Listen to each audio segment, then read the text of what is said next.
Okay, it is my great pleasure to get to introduce Chief Shana Thomas, who is the hereditary chief of Laxele'wuts'aat.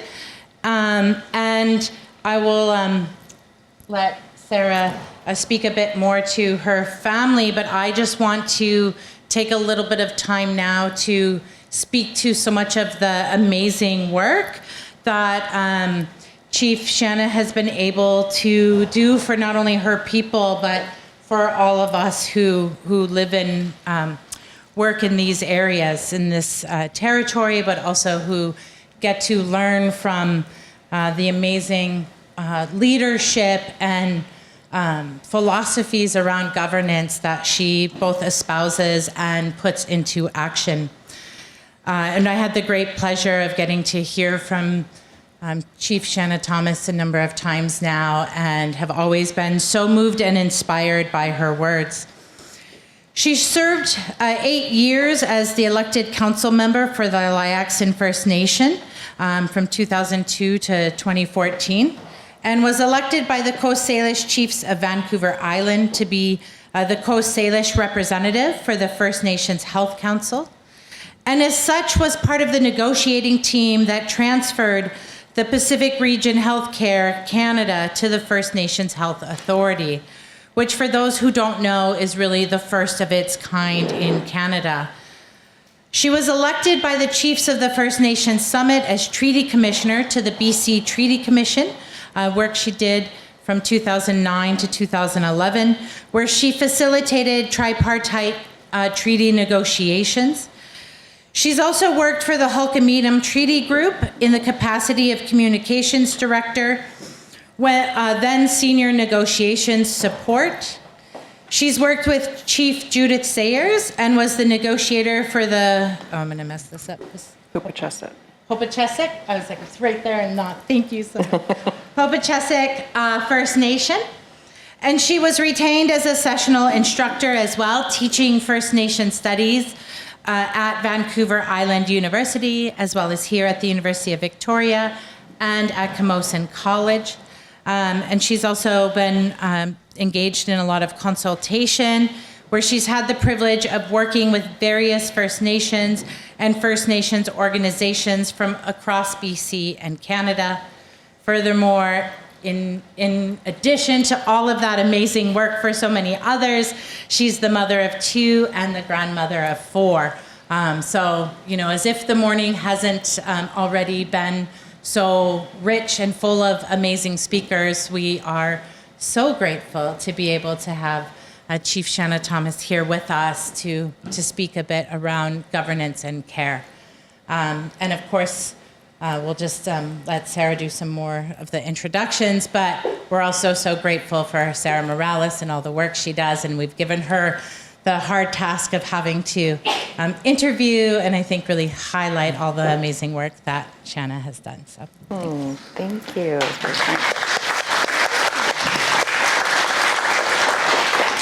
And before we get started with our discussion this morning, I just really wanted to recognize our Coast Salish relations for the teachings that they shared, Tamakwatan, Kiiwetinepinesiik, and Mavis. As we were organizing this conference, we really thought it important that we ground principles of care in the laws of the land in which we are all guests. And so we raise our hands and thank you for starting us all off in that good way and turning our minds to that. It is my privilege today to interview of sorts, or sort of tease out a dialogue with my dear friend and colleague, Laxele'wuts'aat, Chief Shana Thomas. And I have had the privilege of knowing Shana and learning from Shana and quietly watching Shana and seeing her really grow in and fulfill what I view as her purpose in life here as the hereditary chief of Laxele'wuts'aat Nation. for many decades now, unfortunately, even though we were just talking this morning, like, how could we have known each other for over 20 years when we're still 20? Like, that's mind-boggling to us. It's the power of the creator. So we have known each other since I was a law student, summering at the Whole Communum Treaty Group and really watching the important role that Shana played in that. And as was mentioned, she was the communications director, and she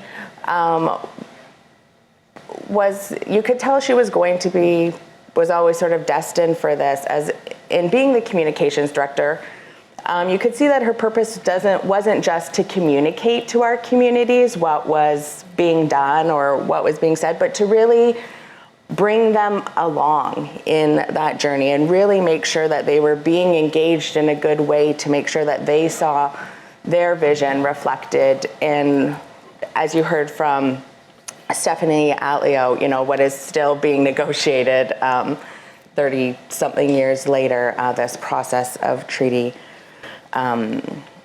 relations. Recently, we've connected in a different way as Shana has taken on this role of hereditary chief and has been thinking about not only strong succession, but also how to govern in her community. And so you had a very clear idea of how governance revitalization should happen in your nation, how it ought to begin, and the importance of grounding that work in our Snowiath. And I'm just wondering if you can explain why you felt that was so important to you as a hereditary chief. Great. Yeah, thanks, Sarah. I just want to start by saying, Kiiwetinepinesiik, Laxele'wuts'aat, and Laxele'wuts'aat, Hihoak, Heitsapka, Songis, Esquimalt, Kutsanich, Mstimo, Heitsapka, Siam, Gede, Laxele'wuts'aat, Shana Thomas, hereditary chief of Laxele'wuts'aat. My grandfather was Clifford Thomas. My grandmother's Joyce Moody from Squamish Nation. My great-grandmother was Mary Albany from Songhees, just identifying all of the connectivity and connection that we have in and amongst our relations. It's such a warm, happy, embarrassed to talk now after everything they said. Good things. I do want to forewarn you, I have a previous commitment. My talk was supposed to finish now, not start. So when my alarm goes off, you'll see me jump up and run out of the room because I'm set it to be 10 minutes late. So I really have to go when it goes off. So yeah, thank you, Sarah. When I took on the responsibilities to say that I worked with Grand Chief Pahalikton Richard Thomas, who was Chief of Laxele'wuts'aat for over 30 years, I worked with him since 2001. Our biggest challenge was the land base. We'd been displaced from our Indian reserve lands for 4 generations. The Crown refused to provide the necessities of life for us to reside on our reserve lands. And so I worked with him to fight for a parcel, a teeny tiny parcel of land that we could call home as a people. And once we achieved that, he's like, okay, I'm out. I'm retiring. It's been great. Thank you so much. And I remember thinking to myself, like, geez, I wonder who's going to ask to take on this responsibility. And like, different names would come to my mind and like, oh, I hope it's not them. I don't know if I can work with them. Or, oh, I hope it's that person. They'd be great to work with. And I'm trying to think. And then he called me out to sit with him at a session that we were at. And I thought he was going to give me an update on something. And he came out with this request. And so I was surprised. We hadn't had a female hereditary chief in recent times. I wasn't expecting the request to come to me. It did, and I humbly accepted the responsibility. But immediately, just like anything in our community, there's folks that are saying things that are inconsistent with our Snowiath. They're inconsistent with our laws. And I could have taken the opportunity to be boastful, as I had the majority support of our members. The community's known me forever working for our people. And there were just a few outliers, folks who hadn't really been involved in the day-to-day work, who had things that weren't very flattering to say. But rather than use the opportunity to cause harm or to cause retribution. I simply reminded us that it's not our place to pit one elder's knowledge against another. That's not our job. And just reminded us of that. And from then, I reached out to you, Sarah, because I realized really quickly the reason why this disgruntledness is a lack of understanding of our Shana. There was clearly, I could tell by the words that were being expressed that they didn't understand. And so my first duty, my first passion was to immediately teach the community about our laws. It was clear to me that if we are to maintain our hereditary chieftainship, we also have to revitalize our traditional laws. The two go hand in hand. You cannot talk about hereditary chieftainship in a colonial Indian Act context. It doesn't work. You can only talk about the hereditary chieftainship in the context of our Shana. And so we started that project together. And when the community started, they came in like a school, right? All the members showed up. It was a Sunday, 9 a.m. And they were like, what's going on, right? Like they just were not happy. And like, it was Sunday, it was 9 a.m. What are you gonna lecture us about kind of attitude? And instantly they fell in love. I mean, you could talk a bit better as a facilitator about that. I was busy manning the Zoom and trying to make sure we were recording everything and all of that. But it was an amazing, transformative experience. The community came in unsure, not knowing. And by the fifth workshop, you could show them an oral history story right now and they'd say, okay, this law, this law, this law. They just got it, they knew, and they felt empowered. Now they have teaching, now they understand how to take oral history and transfer it in a lack of a better word, in quotes, modern context. And it was so empowering. Now they're empowered. Now they're like, what law are we going to do next? What law are we going to create? We have this whole set of work now to take that learning and apply it to the laws that we create today. So that was the priority at the time, and so grateful for you to participate with us in that. It was an honor. It was so amazing to see the transformation in the community from that first day where I was a little bit like, because Shana set it up 9 o'clock in the morning on a Sunday till 3. And I was like, who are you giving honoraria? Like, who's gonna show up? She's like, no. They're community members. Like, they should be invested in this. Like, no honoraria. They'll get some food. Like, but they should show up.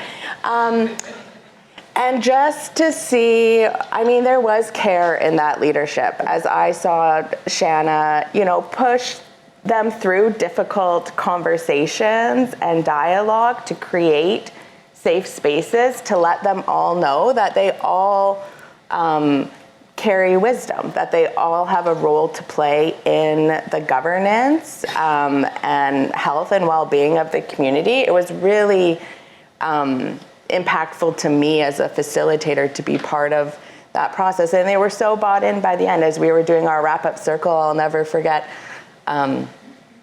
one of the elders suggested like, oh, well, we need more of these. Let's just do them like once a week. And Shana and I were both like, okay, there's like no way.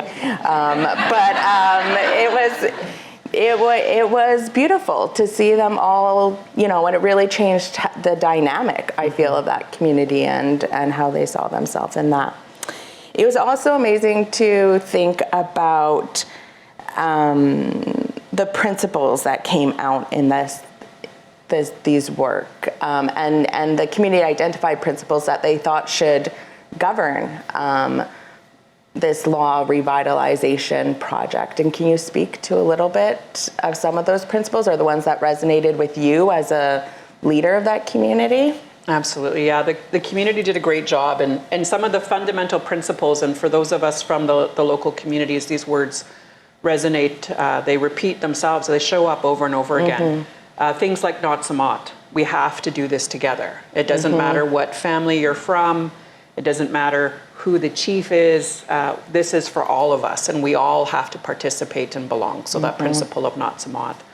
the principle of Kiiwetinepinesiik is so fundamental in our culture, the helping one another and caring for one another, and making sure, like as Sarah has shared, like we prompt the elders and encourage them and remind them. Like they'll start by saying, I don't know anything. And this one time my grandma took me here and then we did, and it's like, hey, all of that was knowledge, everything you just shared. And then they feel like a little, like step a little taller, right? Because they come to it. The colonization has beat us down so hard to make us feel stupid, unworthy, and not knowing a thing. Somebody else needs to do it for us and for them to feel empowered. So that principle of Kiiwetinepinesiik and Laxele'wuts'aat, especially with me, Sarah knows me quite well. I became chief a year ago, released an action plan, got the land back. We won a court case. We've got 4 major projects happening simultaneously, and the community says, Laxele'wuts'aat, go slow, be careful, right? Be cautious. Don't just run in. Which they have to kind of grab me by my shirt sometimes. They'll be like, come on, let's go. They'll be like, wait. We have to do this other thing first. So that was fundamental. And of course, the principle, like the principle of respect. And just having that respect for each other, respect for the land, the environment, the respect of all things. And and the other piece is that interconnectedness. And I think, listening to the speakers yesterday and some of the conversation this morning and that fundamental rub that we have when we're talking about how we as Hwamach do things and how the system does things, it's because we're interconnected. It's that reciprocity, but it's also, as Sarah mentioned, like we're good friends, but we're also deeply connected in our work, in our community, in our families. When we leave this place, that connection still stays and we're still accountable to each other because the work she does impacts the work I do. The work I do impacts the work she does. But in system society, a negotiator that I've been working with for 10 years got moved to another department, didn't even call me to say, hey, I'm not at this table anymore, just left. And I had no idea. And they hadn't replaced them. There's no relational accountability. It's just the system. And so I think that's really important too. I'm also wondering if you can talk about in which ways caring for the community as a leader differs from serving the community. This is such a hard one, and I'm so glad we're recording so my community can point to it later. We care for the community, absolutely, right? And that's like, you can hear that in everything that folks have talked about today. And serving the community, you want to do good for the community, you want to do what the community wants you to do because you want them to say good job. In caring for the community, you really have to take into consideration the impacts of everything that you're doing and how it reflects on the community. And then you also have to remember that there's like the easy way, which is the system's way of thinking, get it done.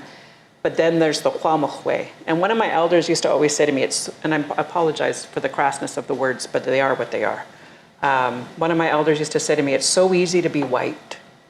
You just go, you do it, get your money, and leave. And it's really hard to be Hwamach because you have to consider so many things in what you do. And that caring for the community is a deep-rooted bond that just cannot go away. It just will never go away.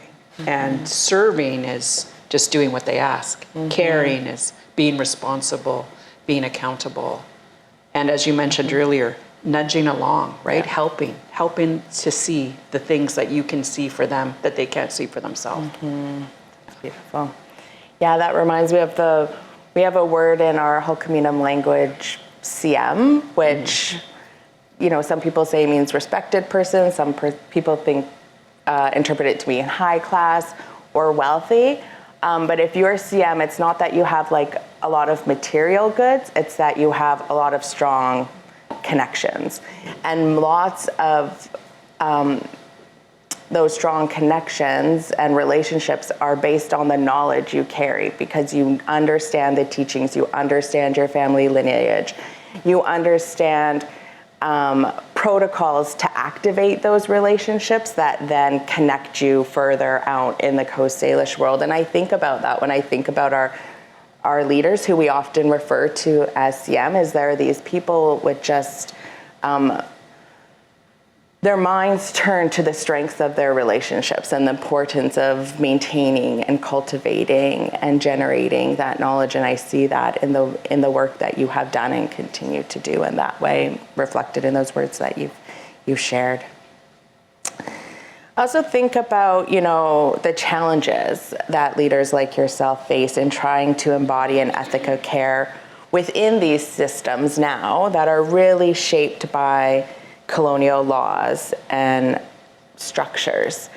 And that was spoken a little bit about in one of the sessions yesterday, right? About how do we do this when we're operating in systems that, force us to go to court to get our title recognized, that force us into treaty negotiations where we're meant, before we can even get into the process, we have to draw a map around our traditional territory, which doesn't capture adequately these relationships, not only to place, but to people, right? And in fact, cause harm to those relationships, to place and people. And, I'm just wondering, how can communities sustain practices of care in contexts where their governance or their leadership is pressured by these outside systems and things like resource scarcity or external political demands? Right. All I can say for Laxele'wuts'aat, as you mentioned, we have a hereditary chieftainship and an elected council. We're not one of those communities that have both a hereditary chief and a chief councillor under the Indian Act. So Laxele'wuts'aat and Misteemo tried very hard to hang on to the one thing that they could. 4 generations of displacement, colonial violence. And I think we don't talk about colonial violence enough. Often we talk about the outcomes of colonial violence. Children in care, addiction, homelessness, poverty. That's all the outcome of colonial violence, but we don't source it. For them, right? The downtrodden. Yeah. We feel for them. But in a leadership role and in care, it's like, okay, this is colonial violence and this is what colonial violence looks like to our people. So how are we going to repair our standing as a people? Because these are the weeds. This is what happens when we've lost authority over our lands and resources, when we've not benefited from resource extraction and gained wealth that we could then redistribute to our people.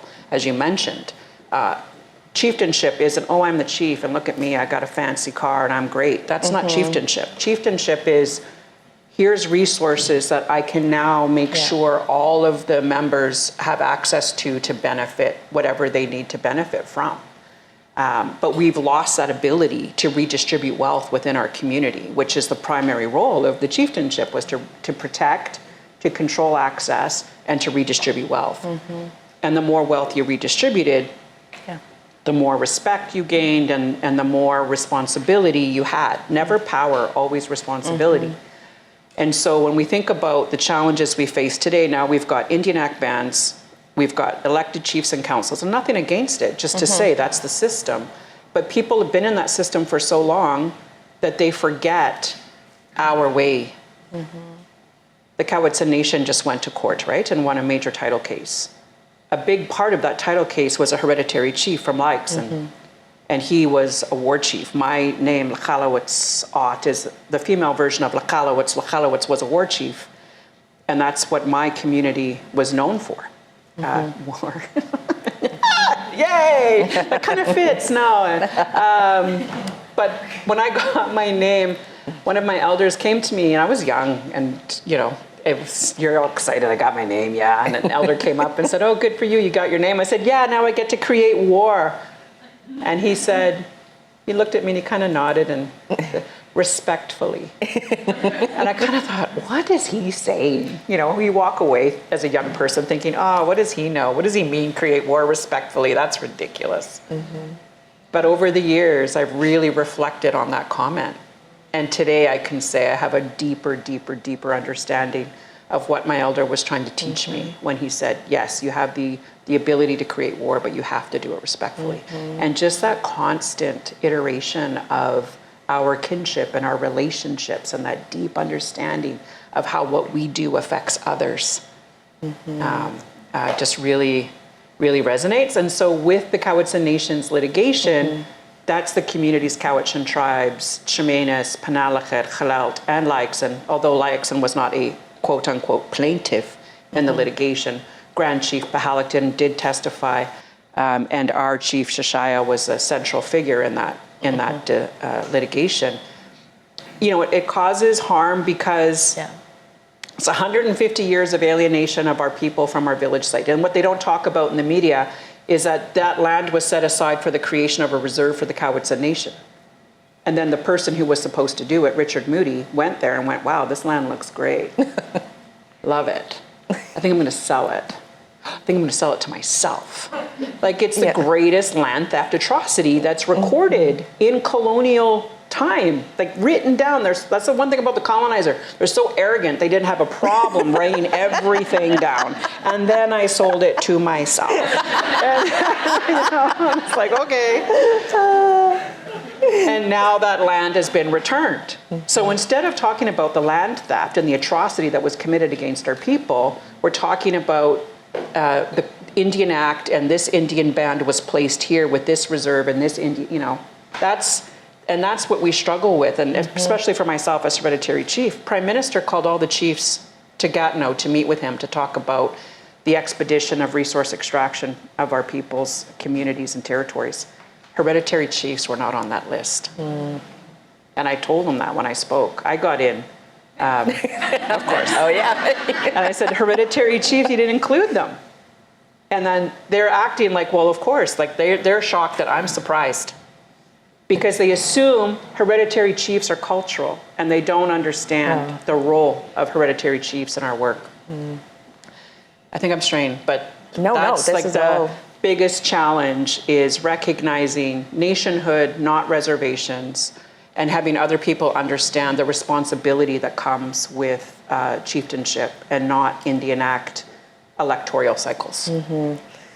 So picking up on that, I've heard you talk in your leadership role about how you think of an ethics of care in relation to your community and the other nations you're related to. We know that the Kiiwetinepinesiik case, there was other nations on the other side of that case. So how, as a leader, can you exercise an ethic of care to all your relations, especially given some of the challenges that these systems are creating in terms of your relationality to those nations? I think the best thing that we can do at this time is just to continue to carry ourselves with respect. Because the truth is hard to hear sometimes. And for us, the truth is unwavering. It's all over, it's blatant, and it's consistent, and it's forceful. So there's no strain from that truth. It's just giving folks the space to be able to digest that truth and then come back together, hopefully, in that spirit of Natsumat. Yes. How are we for, I just know. We've got more time. Oh, good. Okay. So and I might open it up for questions just in case people, I know that is that okay? Yeah, okay.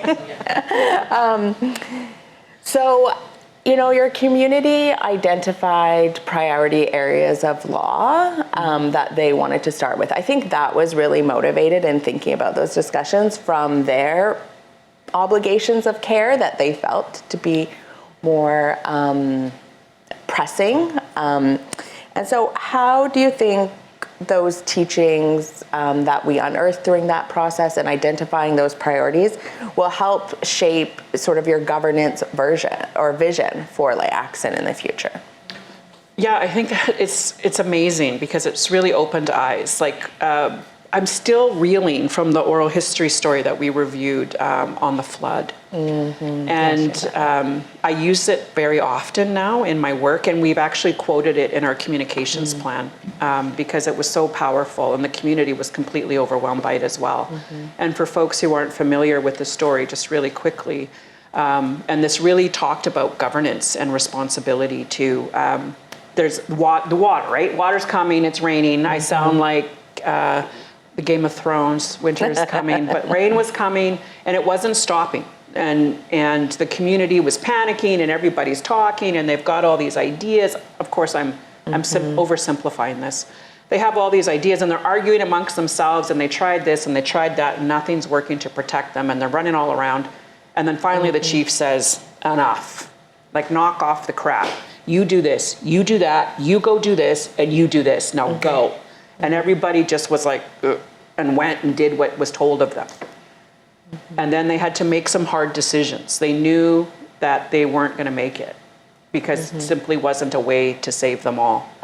And so they had to make a decision. And so they had to decide, you know what, we need to make sure the children make it. Yeah. So let's build this raft. Let's put all the kids on this raft. Let's tie it to the tallest tree. But then they had to pick 2 older children to care for the little ones. And they did that. And then all of them stood there as the raft went off into the distance. And from a leadership perspective, what was so resonating for me in that story is that the community wasn't backbiting each other. Why that kid, not my kid? How come their kid got picked and my kid? It was like, no, it was clear and obvious that the decision had to be made and the decision was made and everybody stood in line and supported it. And even as they knew that the end was near, the fact that their children were going to carry on into the future is what they settled. Like they weren't crying and like, in the movies it's all dramatic, like, no, none of that happened. Everybody was very calm. The children were calm and they went and we carried on. And I think when we think about governance and we think about how we move forward in this, the world that we're in today, for my community, it's really about going back because colonization isn't benefiting us. Colonization isn't helping us and colonial violence is harming us. So the answers for us are inward. They're not outward. They're not out there somewhere. They're in here. And so the law revitalization work that we're doing is to remind us that we have the solutions ourselves and they're here and they're ours and we can enact them and we can utilize them. So for our community, now that we have a new village site, everyone's all excited. Wow, there's a new village site. That means paved roads, sidewalks, things that existing Indian reserves can't get because the Indian agent won't do it. And housing. And so now the community's like, hey, wait a minute. We're the ones that have been Laxele'wuts'aat for generations of displacement. We can't all of a sudden have like a whole bunch of people here that haven't, been with us on this journey. So the first law the community wants to look at is the membership code as one of the pieces of law. Because we recognize that kinship connection and we're all connected. There was somebody, I'm sorry, I forgot the name of the person who spoke before me, the tall fellow. Oh, Rob Clifford. Rob Clifford. Rob Clifford. So he talked about his Uncle John. John's my uncle. But he's my uncle because his wife is my mother's first cousin, which makes her my aunt in our culture. So there's already that connection. I would say that's not a strong connection because it's through marriage. But we are all connected in some way. Our families are interconnected. And so they want to do their membership based on that kinship, not based on colonial Indian Act membership rules. And the other piece is we're doing land code because we have to be able to make decisions about land. And it removes us from the Indian Act.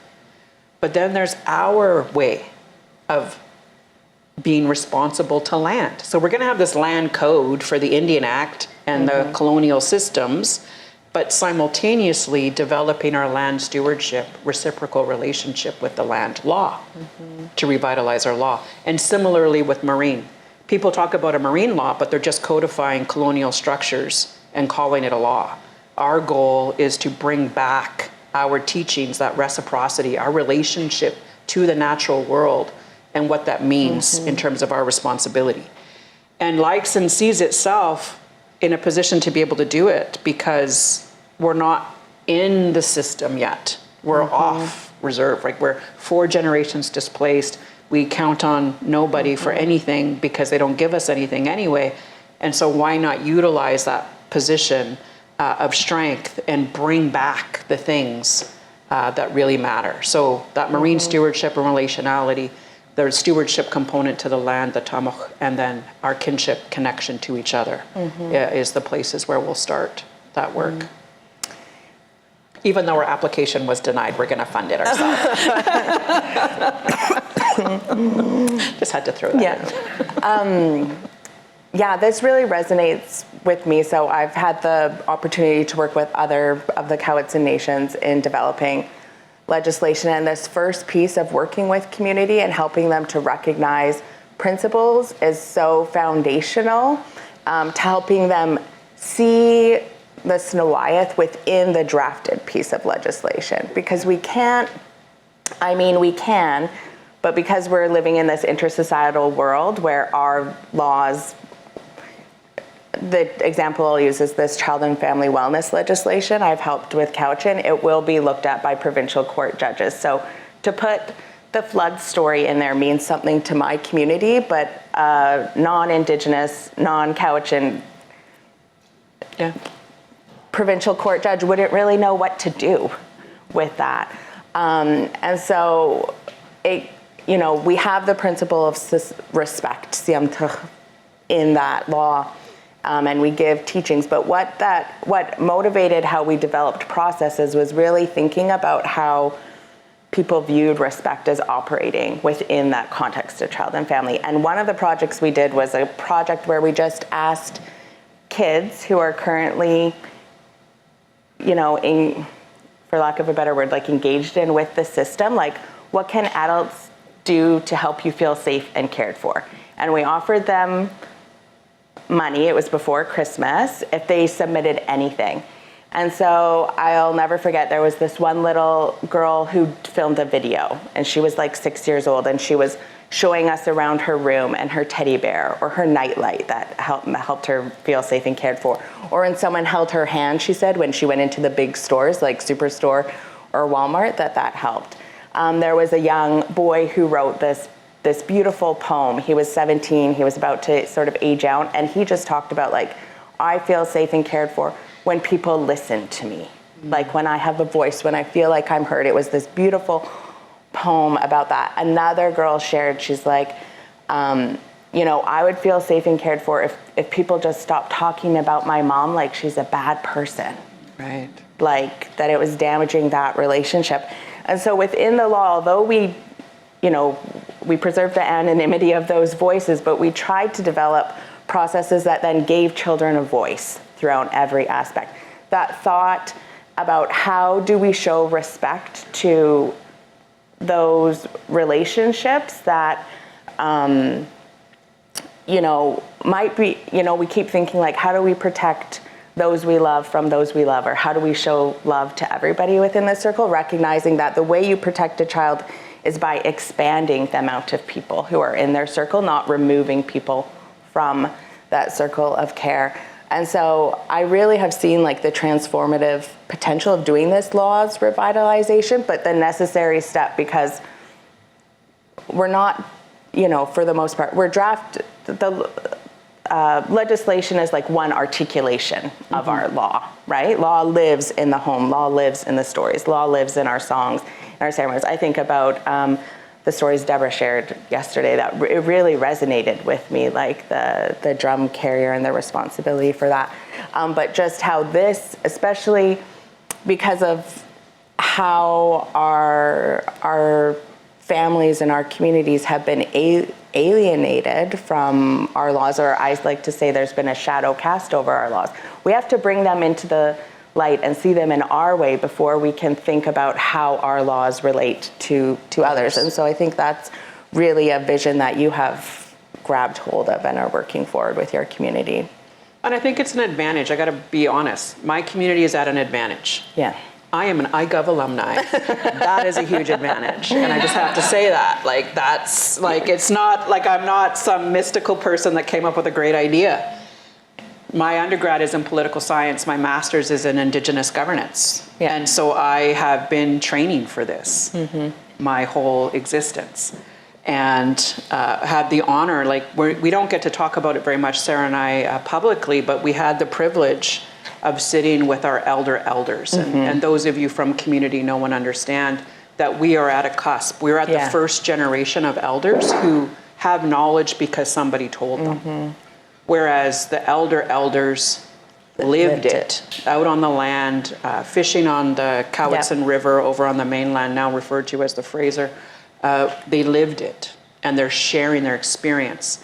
And so we sat with these elders from all of our Kiiwetin Nation communities for years, listening, and they were all mindful. They were always and they knew what was coming as well. And so they would just data dump. They would just say it all, like, don't forget. And if you tried to walk by them, they'd grab you and make you sit down and don't forget about this, blah, blah, blah, blah, blah. And now, I mean, Sarah and I talk and we're trying to remember that story. Like, we're trying to remember all of the great knowledge that was shared. And I think that's a real blessing that we were fortunate to experience because it's really grounding and deep rooted. And so that's what we're trying to capture, right? That's what we're chasing. We know that it's missing today. And so we're trying to bring it back so that the next generation, my grandchildren, my great-grandchildren, are going to hear our laws and our songs and our stories with that same deep-rooted passion and vigor that our elders carried. And not insecurity about knowledge because colonization has told them, no, that's not the way. No, don't do it like that. Do it like this. So that's really, super exciting. And that's kind of the passion that I've been able to bring to this responsibility. In the past, I'd write a proposal and I'd present it to the leadership and either they'd approve it or they weren't. And now that I'm taking up this responsibility, I get to say, hey, you know what I think we should do? And I was like, yeah, that sounds great. Let's do that. And then we get to have all the fun to do it, which is super exciting. And it comes from that deep-rooted experience that we had with our elders and knowing they made it really clear that the colonial violence is not the way of our people. And that and why we fought so hard in treaty. I know people don't like treaty making, and I understand why. But the reason we believed in it is because we really believed that if we had a treaty and we had a relationship with the Crown, we could do it different and we could do it better. And that was the fundamental belief of bringing those ways back. So that's the vision for Lax. And this, as I mentioned before, this little community that isn't dependent on government funding, that's not going to be punished, retribution from the Crown, empowering themselves to be able to bring this back and share it. And that care, I've done a lot of work in our communities. And now that I'm chief, I'm not able to do that work anymore. But I'm always there to make sure that those communities are still supported because that's our responsibility. It's not, I got a new job, see you later. No, that's not how we do it. We have to care for each other. And they're doing the same for me now too. Like we're supporting each other and helping each other, making sure all the important work is getting done and that no one is getting left behind. I think that's the other important principle, right? And one of our elders and one of our facilitators had said, and we repeat it often, there's not enough of us to leave any of us behind. There's not enough of us to disregard anybody. Everybody matters. Every voice counts. And that reminds me of late Angus Smith when I was talking to him again many decades ago about going to do this work. And he said, but yeah, this work is so important. He was someone who was so adamant about the need to live according to our own law. He was only a Hulkaminam speaker. I had to bring a translator with me. But said, like, yeah, you can do this work, but someone's got to be there to help her. Like, we need all the help we can get. People, and I was actually talking about, like, non-Indigenous people as well, that it's just too big of a work. It's impossible to do on your own, and that it will take not a lot in order to carry this work forward. Yeah. And that also reminds me of the other piece of the Constitution work. So for the Kiiwet'aat Nation to win this victory is wonderful. But for Laxele'wuts'aat, it was no surprise, the nationhood. It's still a struggle, I think, for some of the communities to accept this concept of nationhood. But when we look back, Laxele'wuts'aat drafted their constitution back in 2004, 2005. And in their own constitution, they had wrote a section on their kinship relationship to the other communities, because they knew already, we're not out here, like they recognize, like we're not a nation, like, no, we're part of a larger collectivity of people with kinship and responsibility. And so even before this case was even brought forward, the Laxele'wuts'aat Constitution had its relationship to its kin in its constitution. So I'm always proud of that. It's always been made clear to our community that we are a part of something greater. It's not just us as an Indian band. It's us as a greater community and kinship connection. So we're revisiting that now as a result of the law revitalization piece. Yeah. That's beautiful. So Shana actually has a meeting with the Minister of Indigenous Services Canada, which she's like, it's okay, I could probably be late for that. I was like, I'm not sure. But I do want to open up for, I think we have probably 5-10 minutes. Yeah. If there's questions for the chief.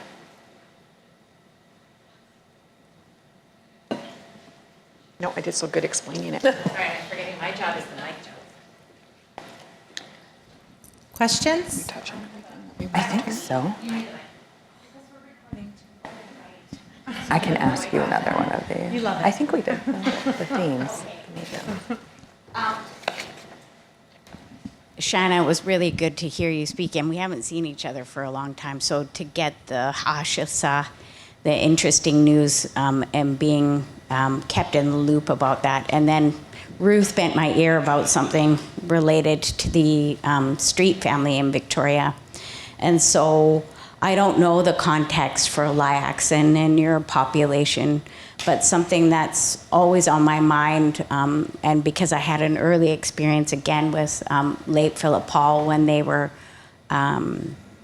they had a protest out in Husainich where there was going to be a school built, and so the public perception is this is a school and it's the greater good.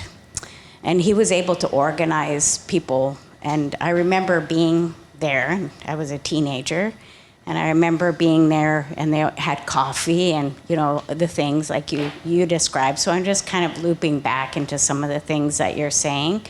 And that he also, there were people from the street community who went out, probably to have a good cup of coffee or something as well, but there were people who made their way out there.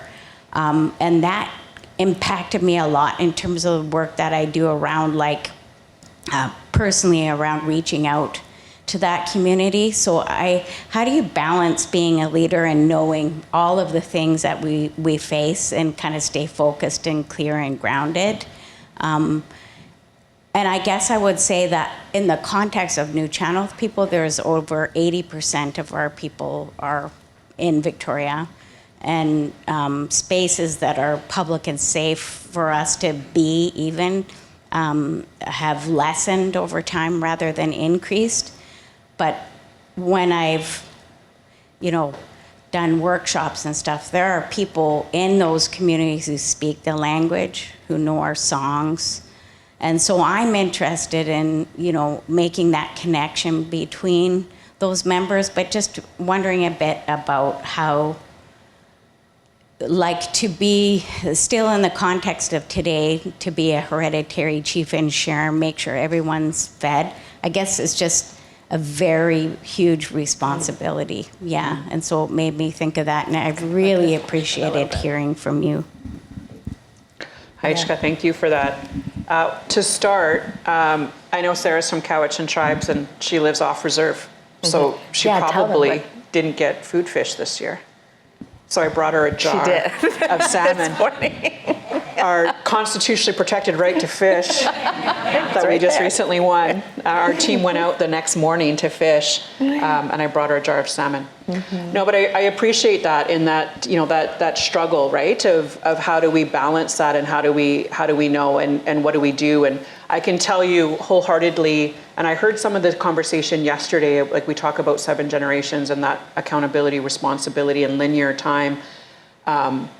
For me, it's my grandfather, because my grandfather was hereditary chief of Laxele'wuts'aat.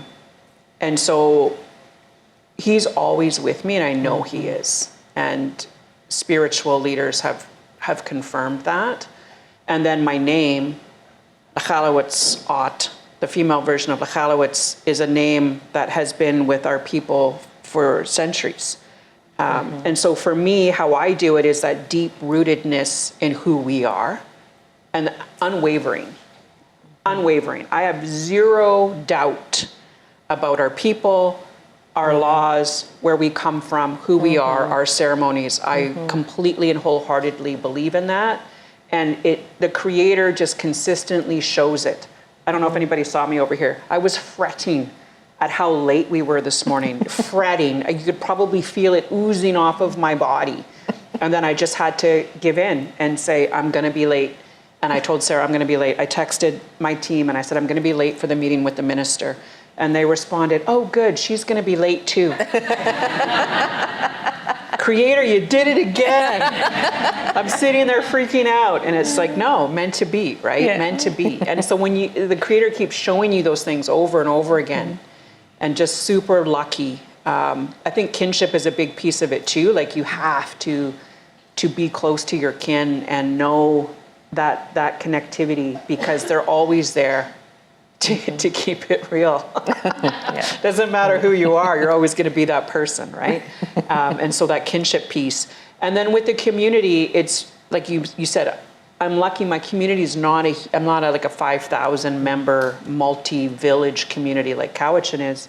So we still are small enough where we can check in on each other. I have one elder that I message when we have meetings to see if they need a ride, and I check in with other elders to make sure they know. And then our team, we have one of our Grand Chief who wasn't able to pick up fish, and so they made sure they went and delivered him fish. So we're small enough that we're able to still kind of keep, and then kinship ties, the community members who are active will reach out to their family who maybe not be as active, and they'll share like, oh, hey, just so you know, so-and-so is going through this. So it's just maintaining the relationships and never doubting our Shana, never doubting our knowledge and our culture and our stories, our songs, and just really holding true to that is the most important thing. That reminds me, Shana and I are working with another Coast Salish nation, and one of the leaders there is always saying, you know, our community members always expect our leadership to solve every single issue for them, but forget that like we as family also have a duty and obligation, and that is also part of our law. So I feel like what you just said sort of resonates with those teachings as well. Oh, I've got 1 minute. Well, with that, we do have some gifts for you, which we'll bring over, but we just want to thank you so much for sharing your time with us, and so much of your wisdom and knowledge and your words have just, I was like multiple times, it's like, oh, I have goosebumps. It's such beautiful words you shared with us and so deep. So thank you so much. Just in my language, Thank you. So let's please give a round of applause to our wonderful panel.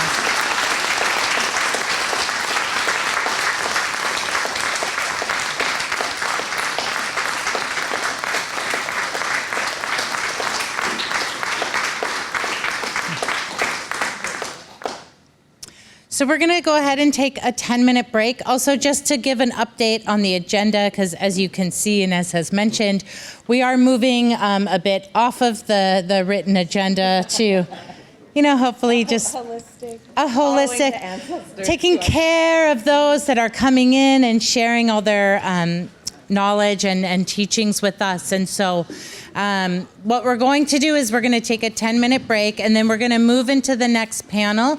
We are going to just cut the like open question and answer section of that, just so we can make sure that all these folks who we've invited in to speak with us, that we give them enough time and space to be able to share. So we'll continue in the exercise of listening and thinking and taking it in, and hope you guys can use the lunchtime to engage in more conversations with one another.